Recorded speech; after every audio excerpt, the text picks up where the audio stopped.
Fala pessoal, começando aqui mais um bate-bola, nossa entrevista semanal aqui no Estadão. E o assunto hoje ainda vai ser um pouquinho sobre a eleição da CBF.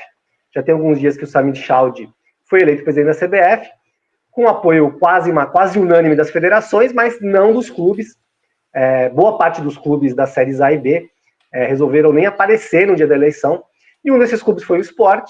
E o convidado de hoje, dessa semana, é o presidente do Sport, Yuri Romão, que vai conversar aqui com a gente um pouquinho sobre essa questão, né? O Yuri foi um dos que foi linha de frente aí, que apareceu realmente falando as necessidades dos clubes, o que os clubes estavam achando sobre toda essa situação. Então, eu já quero agradecer por ter aceitado o convite, Yuri, para participar aqui da nossa conversa. E já queria começar perguntando como que foi essa questão, essa negociação dos clubes com a CBF? Por que irritou um pouco, né? Como que foi feito o lançamento da chapa, uma chapa única, não deu abertura para ter um concorrente. Queria que o senhor falasse um pouquinho sobre essa situação. Obrigado.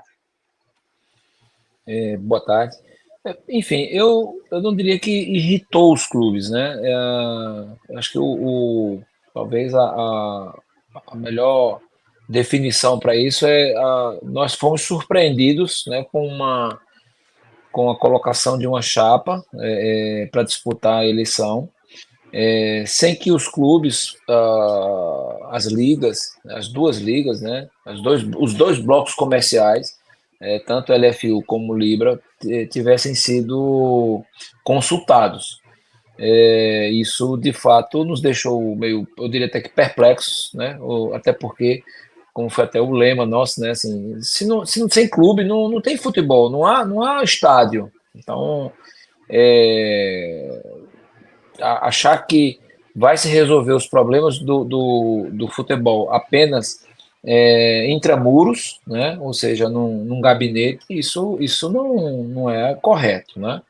Por isso mesmo a gente se posicionou, né? Vários clubes, ao longo da semana, alguns clubes acharam por bem migrar para a base de apoio do presidente Chaldi, e natural também, legítimo da parte de cada um, mas alguns permaneceram com com o mesmo posicionamento, de que se faz necessário uma mudança de relacionamento, né, entre federações, a própria confederação, que é a casa maior do futebol brasileiro, conosco, né, clubes de futebol.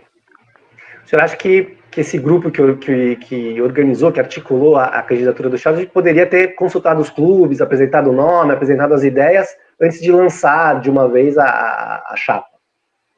Sim, eu acho que sim. Sendo bem realista e por que não dizer sincero, eu acho que sim. Porque a presidência da CBF, independente, não estou aqui falando de nomes, tá? Eu estou falando do cargo em si. Ela dita, né, o futuro do futebol brasileiro. E como eu disse anteriormente, se você vai ditar o futuro do futebol brasileiro, o mínimo que se deve é você consultar os clubes, né? As presidências, enfim. Eu tenho certeza que a maioria dos presidentes hoje tem muito a colaborar com o presidente Chaldi, né? Poderia ser outros nomes, né? Como o próprio nome que a gente lançou, mas que não teve a adesão, que foi o do Reinaldo. É, enfim, acho que a gente precisava ser ouvido naquele momento. O nome do presidente Reinaldo Carneiro da Federação Paulista de Futebol foi apoiado por inicialmente ali 30 clubes, depois, como o senhor falou, alguns clubes acabaram migrando ali para do Chaldi, o que é normal. O senhor achava que o Reinaldo era o melhor candidato para substituir o Edinaldo Rodrigues nesse momento? Naquele momento, primeiro eu tenho uma admiração grande pelo presidente Reinaldo, né, por tudo que ele faz na Federação Paulista de Futebol, uma gestão bastante exitosa, moderna,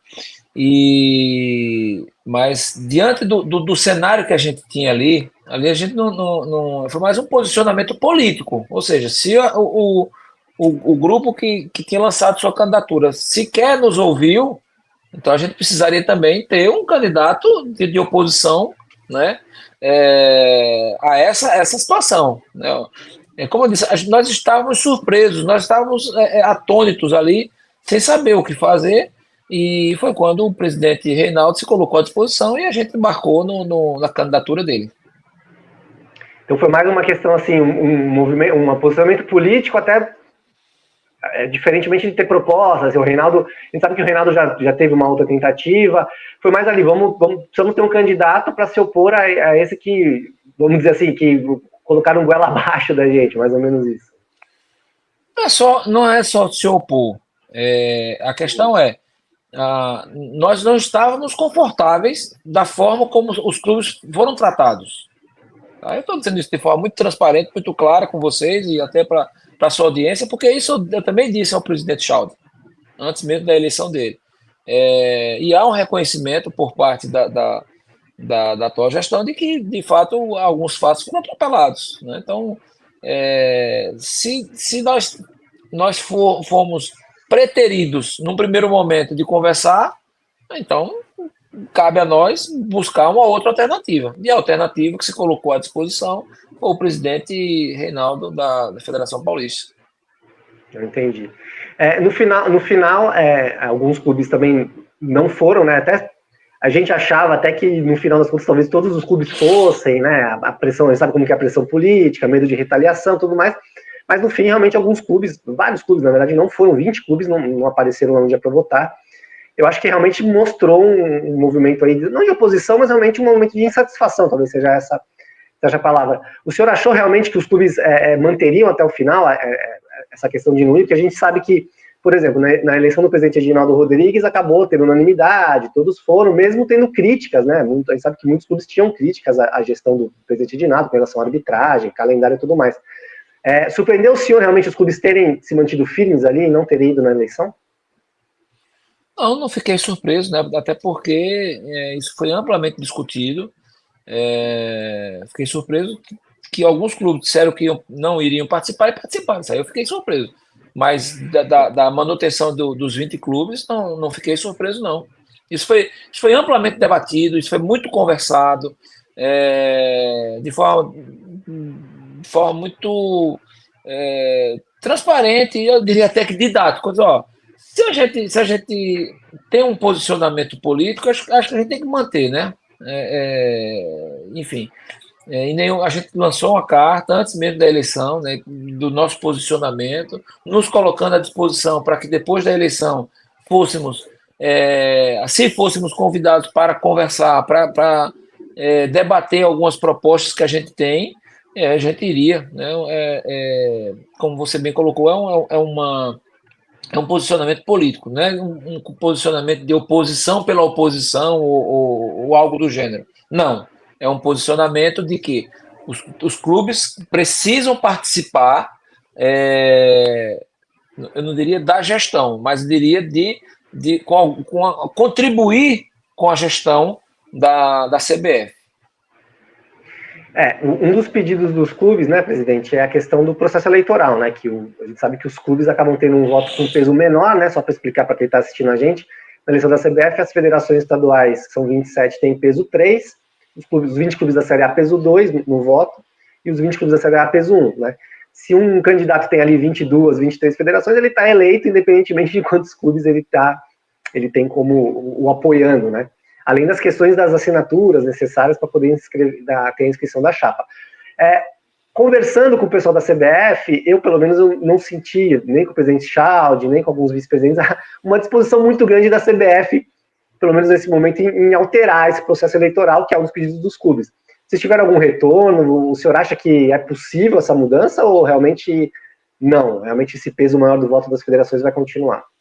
Não, eu particularmente não tive esse retorno, né? Não sei se as nossas lideranças, nosso CEO, lá, o Gabriel, lá da LFU, teve esse retorno.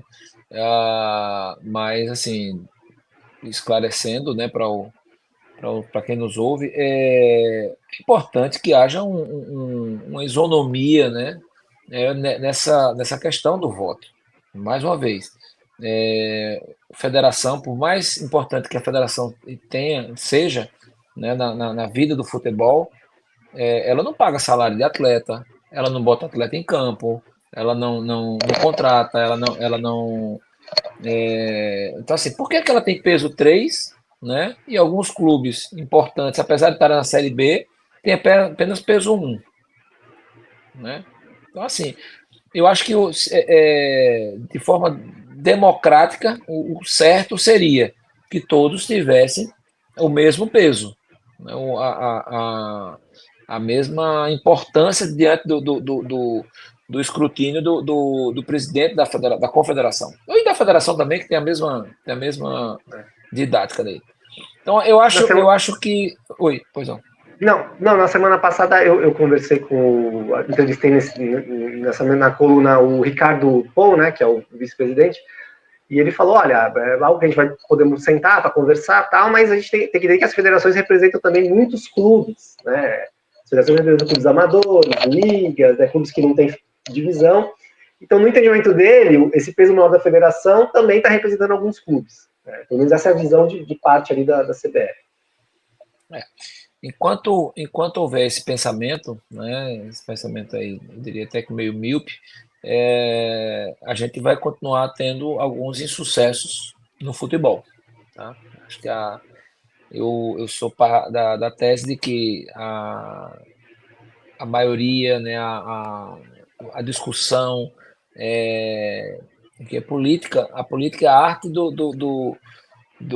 da discussão, né? A arte de você debater, né, determinados assuntos, por mais espinhosos que sejam, a gente debater e ter o diálogo franco, aberto, né, para poder crescer, evoluir. Quando você tem um dirigente, né, sendo eleito de forma em que é quase impossível perder uma eleição, naturalmente, né, até as obrigações, né, os acordos que são feitos, eles passam a ser muito maiores, né, para um grupo mínimo de pessoas ou de entidades que não representam o todo. Tá? Então, é um posicionamento muito meu, pessoal. Claro, claro. Eu ficaria muito feliz, né? Eu diria que o futebol avançaria muito, né, se tivéssemos o mesmo peso, né, ou talvez diminuísse essa distância, né, entre uma série B e uma série A, por exemplo, entre uma série A e uma federação, como eu não sei, né? Acho que quem tiver de fato com vontade de mudar esse status quo que o futebol brasileiro vive hoje, vai ter que parar e pensar sobre também essa questão das eleições. A diminuição dos estaduais, que é uma das propostas que. Essa foi realmente pedido dos clubes e a CBF apresentou até com 11 datas, enfim, não explicou ainda muito bem como que vai funcionar. O senhor é favorável a 11 datas? Como que o senhor avalia essa questão? Sim, sou favorável. Né? Hoje o nosso calendário está muito sobrecarregado, né? E está complexo de você planejar a logística dos clubes, né? Das delegações. Primeiro semestre, para quem tem campeonatos estaduais como o nosso, em Pernambuco, né? Que são bastante disputados. Aí você tem o Campeonato Pernambucano, você vai ter a Copa do Nordeste, tem a Copa do Brasil, tem o início do Brasileirão. Então, o primeiro semestre muito duro, né? E com pouquíssimo espaço para uma pré-temporada dos atletas. Então, assim, o número de contusões dos atletas, né, aumentam significativamente. Enfim, eu sou favorável de que haja realmente essa diminuição. E teve algum contato, presidente, com o presidente Samir Chaldi ou com alguém da CBF depois da eleição, ou por enquanto ainda não? Não, O não, eu não senhor tive. ou o bloco? Depois da eleição, eu não conversei com o presidente Samir Chaldi. Conversei antes, dias antes da eleição, uma conversa muito boa, muito franca, e ele muito educado, muito solícito, e ficamos de fato de nos encontrar em breve para conversar. Eu pedi já uma audiência aí com ele. Conversei também com o seu vice-presidente, Flávio Sveiter, com quem eu tenho uma relação muito boa também. Enfim, eu acho que há disposição, né, uma predisposição por parte da gestão da CBF em conversar conosco. Então, isso já é um ponto positivo. resta saber se há, de fato, uma vontade, né, de colocar em prática, se não 100%, mas boa parte das demandas dos clubes. Bom, presidente, falar um pouquinho sobre o esporte, presidente. O esporte está numa situação complicada no brasileiro, né? Vai ter agora a parada do Mundial de clubes, alguns dias aí para descanso e preparação. Queria que o senhor falasse um pouquinho, até para o torcedor do esporte que vai estar acompanhando a gente, um pouco sobre a situação e o que está sendo feito aí para tentar, o quanto antes, tirar, né, a equipe dessa situação no Brasileirão, que hoje o esporte ocupa a lanterna, na última colocação. Sim. Hoje, o posicionamento nosso hoje nem de longe condiz com aquilo que a gente imaginava. A gente fez um planejamento, né, que se mostrou equivocado, para que pudéssemos, pelo menos, se não está galgando aí uma Sul-Americana ou algo do gênero, mas que a gente estivesse fora desse bloco de descenso. De fato, né, nós estamos numa situação muito difícil. O nosso torcedor, com razão, né, eu até aproveito aí também, mais uma vez, a tua audiência para pedir desculpas ao torcedor, né, e dizer que a gente realmente errou, né, não os esforços que foram feitos para a montagem desse elenco não foram o suficiente para que pudéssemos estar fora desse incômodo lugar. Vamos aproveitar essa janela para trazer, né, reforçar, oxigenar o nosso elenco. Temos ainda 27 rodadas pela frente, né, no caso do esporte, que a gente vai ficar com um jogo a menos. A gente só jogou 11 vezes e temos 27 jogos pela frente. Vamos tentar reverter essa coisa, né? O esforço nosso, né, a gente está trabalhando aí 12 horas por dia aí, tentando reforçar a equipe para o retorno. A gente está bem, está melhor condicionado e fazer aquela campanha de reconstrução, né, para que possamos sair desse incômodo lugar. Quando o senhor disse que houve um erro, o senhor disse que o senhor acha que houve um erro nos investimentos, porque realmente o esporte investiu bastante dinheiro, né, para o clube vindo da Série B e tal. O senhor acha que houve erro ali nas contratações, na manutenção do P para um tempo maior? Como que o senhor avalia? Não, eu acho que o principal erro, é uma visão muito minha, o principal erro da gente foi não ter, dentro dos critérios adotados para a contratação, eu não estou falando de atletas especificamente, eu estou falando do esquema tático que a gente queria que fosse feito. A gente não contratou as pessoas certas. Tá? Acho que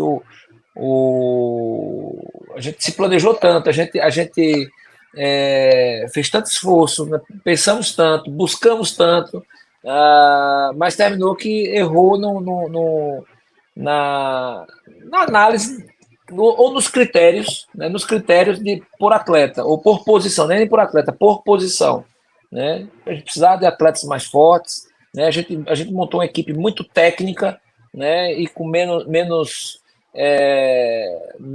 físico.